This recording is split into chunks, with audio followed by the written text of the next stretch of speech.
नमस्कार, स्वागत है आपका दिल्ली एनसीआर दिन भर में। मैं हूं आपके साथ सृष्टि। इस खास कार्यक्रम में हम आपको दिखाएंगे दिन भर की बड़ी खबरें, लेकिन उससे पहले डालते हैं आज की सुर्खियों पर एक नजर। चीन और यूरोप में मचे हाहाकार के बाद भारत में भी दस्तक दे सकती है कोरोना की चौथी लहर। दिल्ली के बारापुला फ्लाईओवर पर तेज रफ्तार कार ने उड़ाए ऑटो के परखच्चे, 2 लोगों की मौत। दिल्ली में बच्ची को अगवा कर किया दुष्कर्म, आरोपी मुठभेड़ के बाद गिरफ्तार। दिल्ली समेत कई राज्यों में गर्मी करेगी परेशान, सूरज बरसा रहा आग, आईएमडी ने दी लू की चेतावनी। लक्ष्मीनगर के 24x7 स्टोर में बदमाशों ने दिन दहाड़े की लूट, सीसीटीवी में दर्ज पूरी वारदात। पिछले 2 सालों से दुनिया भर में कोरोना वायरस के अलग अलग वेरिएंट्स ने कोहराम मचा रखा है। इसी बीच चीन समेत कई देशों में कोरोना के मामले फिर से बढ़ने लगे हैं, जिसको लेकर भारत भी टेंशन में है। ऐसे में चौथी लहर को लेकर भारत के एक्सपर्ट्स का क्या कहना है, चलिए दिखाते हैं। दुनिया भर में पिछले 2 साल से कोरोना वायरस और उसके अलग अलग वेरिएंट ने कोहराम मचा रखा है। इसी बीच एक बार फिर चीन से साउथ कोरिया और यूरोपीय देशों में कोरोना के मामले फिर बढ़ने लगे हैं। ये मामले कोरोना के सब वेरिएंट BA.2 की वजह से बढ़े हैं, जिससे कोरोना की चौथी लहर आने की आशंका बढ़ गई है। हालांकि भारतीय एक्सपर्ट्स चौथी लहर को लेकर कुछ और ही कह रहे हैं। दरअसल एक्सपर्ट्स का कहना है कि दिसंबर 2021 और फरवरी के बीच आई तीसरी लहर के कारण लोगों की इम्यूनिटी स्ट्रांग है। साथ ही देश के कई राज्यों में वैक्सीनेशन की दर बहुत अधिक है। लेकिन इन सब के बीच राज्य सरकार के तकनीकी सलाहकार डॉक्टर सुभाष सालुंखे ने कहा कि हम अपनी तैयारी को कम नहीं कर सकते, क्योंकि दुनिया के अन्य हिस्सों की तरह भारत में चौथी लहर आ सकती है।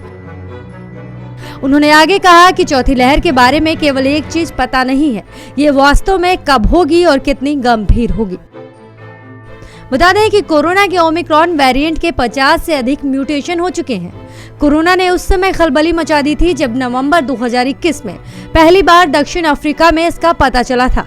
ये वेरिएंट बहुत अधिक संक्रामक था। इस वजह से अस्पताल में भर्ती होने वाले लोगों की संख्या में बढ़ोतरी के साथ ही काफी अधिक संख्या में लोगों को जान गंवानी पड़ी थी। एक्सपर्ट्स का कहना है कि वैक्सीनेशन के कारण इस वेरिएंट की वजह से स्थिति में काफी सुधार हुआ।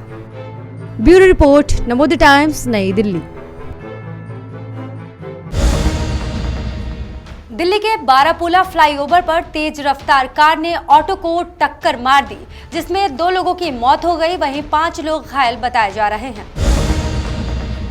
दिल्ली के बारापुला फ्लाईओवर पर सड़क हादसा हो गया। इसमें 2 लोगों की मौत हो गई है और करीबन 5 लोग घायल हो गए। डीसीपी साउथ ईस्ट के अनुसार यह हादसा रात करीब 8:40 पर हुआ। जानकारी के मुताबिक पीछे से आ रही तेज रफ्तार कार ने ऑटो को टक्कर मार दी। हादसे में ऑटो में सवार 2 लोगों की मौत हो गई। पुलिस ने बताया कार चालक ने लापरवाही से कार चलाते हुए ऑटो को टक्कर मार दी।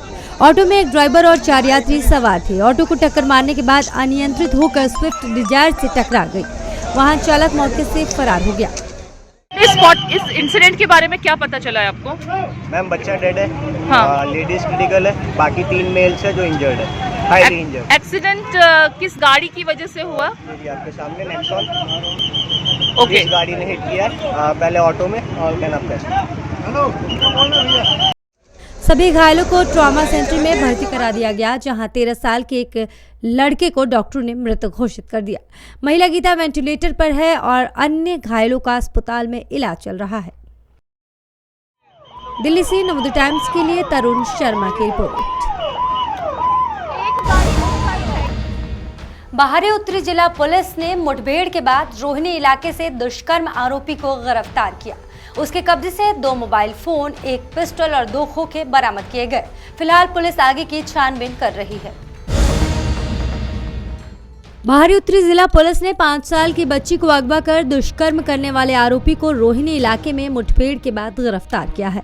आरोपी के घुटनों पर गोली लगी है। प्राथमिक उपचार के बाद आरोपी को अस्पताल से छुट्टी दे दी गई। आरोपी के कब्जे से पुलिस ने 1 पिस्टल, 2 खोखा और 2 मोबाइल फोन बरामद किए।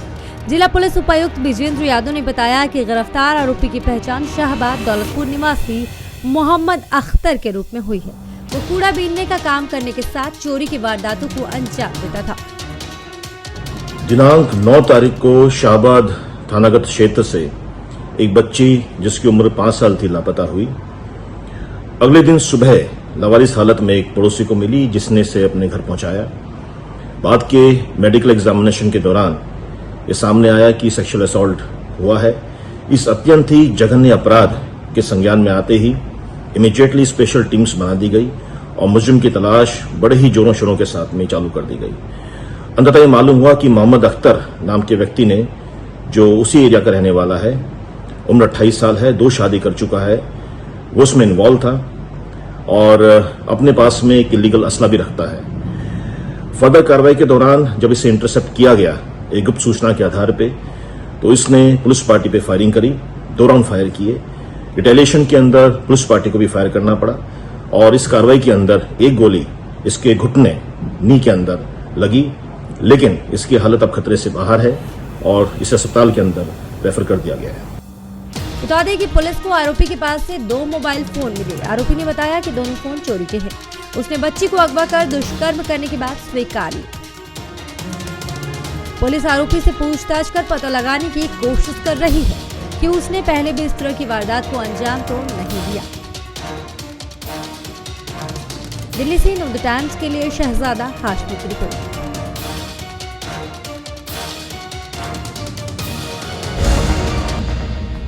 देश की राजधानी दिल्ली में रोज तापमान में बढ़ोतरी देखने को मिल रही है। आज अधिकतम तापमान 36 डिग्री सेल्सियस रहने की संभावना है। वहीं आईएमडी ने भविष्यवाणी की है कि मार्च के आखिरी सप्ताह में तापमान 40 के पार जा सकता है। इसी के साथ कई राज्यों में लू चलने की भी भविष्यवाणी है। देश की राजधानी दिल्ली में गर्मी ने आफत मचा रखी है। तापमान में रोज बढ़ोतरी देखने को मिल रही है।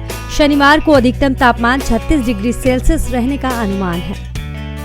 आईएमडी की माने तो अब तापमान में लगातार इजाफा देखने को मिलेगा। मार्च के आखिरी सप्ताह में पारा 40 डिग्री के पार जा सकता है। वहीं राजस्थान के कई हिस्सों में लू चलने की भविष्यवाणी की गई है। गर्म हवाओं का रुख जल्द ही दिल्ली एनसीआर की ओर होगा। 22 मार्च को दिन के वक्त 20 से 30 किलोमीटर प्रति घंटा की रफ्तार से हवाएं चलने का अनुमान है। अभी बारिश के आसार न के बराबर है। मौसम विभाग ने पूरे महीने आसमान साफ रहने की भविष्यवाणी की है। मौसम विभाग के अनुसार मार्च का महीना शुष्क रहेगा। गर्मी लगातार बढ़ेगी। न सिर्फ दिन बल्कि रातों को भी गर्मी अब लोगों को परेशान कर रही है। कुछ जगहों पर तो पंखे कूलर की हवा भी लोगों को राहत नहीं दिला रही है। बता दें कि दिल्ली में अगले वीकेंड से पारा तेजी से बढ़ेगा। 27 मार्च को तापमान 39 डिग्री सेल्सियस रहने और 28-29 मार्च को 40 डिग्री क्रॉस की जाने की भविष्यवाणी है। आईएमडी ने मार्च की शुरुआत में 3 महीनों का पूर्वानुमान जारी किया था। उसमें कहा गया था कि दिल्ली एनसीआर समेत उत्तर पश्चिम और मध्य भारत के इलाकों में पिछले साल से ज्यादा गर्मी पड़ेगी। हालांकि आईएमडी ने कहा था कि मार्च में लू चलने के दिनों की संख्या पिछली बार से कम रहेगी। आईएमडी के मुताबिक लू की स्थितियां तब बनती हैं जब अधिकतम तापमान 40 डिग्री से ज्यादा और सामान्य से कम 4.5 डिग्री ज्यादा रहे। अगर सामान्य तापमान 6.5 डिग्री या उससे ज्यादा तापमान दर्ज हुआ तो उसे भीषण लू कहा जाता है। ब्यूरो रिपोर्ट, नवोदय टाइम्स, नई दिल्ली। दिल्ली के लक्ष्मी नगर इलाके के 24x7 स्टोर में दिन दहाड़े बदमाशों ने लूट की वारदात को अंजाम दिया है। पूरी घटना सीसीटीवी में कैद हो गई है। सीसीटीवी में दर्ज घटना के आधार पर पुलिस आरोपियों की तलाश में जुट गई है। पूर्वी दिल्ली के लक्ष्मी नगर इलाके में 24x7 स्टोर में बदमाशों ने दिन दहाड़े लूट की वारदात को अंजाम दिया। बाइक से आए 2 बदमाशों ने बंदूक के बल पर स्टोर में मौजूद स्टाफ और कस्टमर को बंधक बनाकर कैश काउंटर में रखे पैसे और सिगरेट लूटकर फरार हो गए। सूचना के बाद मौके पर पहुंची पुलिस ने मामले की जांच शुरू कर दी। यही जानकारी मिली है कि 2 लोग मास्क लगा के जिनके मुंह पे कलर वगैरह लगे हुए थे, बाइक से आए थे और उन 2 लोगों ने गन पॉइंट पे वहाँ लूट करी है।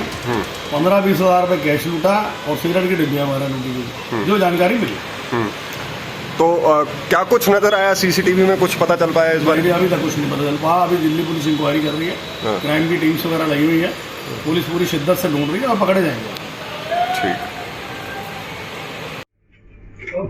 बताया जा रहा है कि दोपहर के वक्त बाइक से आए दो बदमाश लक्ष्मीनगर के 24x7 स्टोर में दाखिल हुए। एक बदमाश के हाथ में बंदूक था, उसने बंदूक के बल पर स्टाफ और कस्टमर को कब्जे में ले लिया। इसके बाद कैश काउंटर पर रखे तकरीबन 15,000 रुपए कैश और सिगरेट लूटकर फरार हो गए। सूचना मिलते ही मौके पर लक्ष्मीनगर थाना पुलिस की टीम पहुंची। पूर्वी दिल्ली जिला पुलिस के आला अधिकारी मौके पर पहुंचे और पूरे मामले की जांच शुरू की गई। पूरी वारदात स्टोर के सीसीटीवी में कैद हो गई, जिसके आधार पर पुलिस लुटेरों की पहचान में जुटी है। दिल्ली से नवोदय टाइम्स के लिए सुरेंद्र सिंह की रिपोर्ट। फिलहाल के लिए इस खास बुलेटिन में सिर्फ इतना ही। बाकी की देश दुनिया की तमाम खबरों के लिए देखते रहिए नवोदय टाइम्स टीवी। हमें दीजिए इजाजत।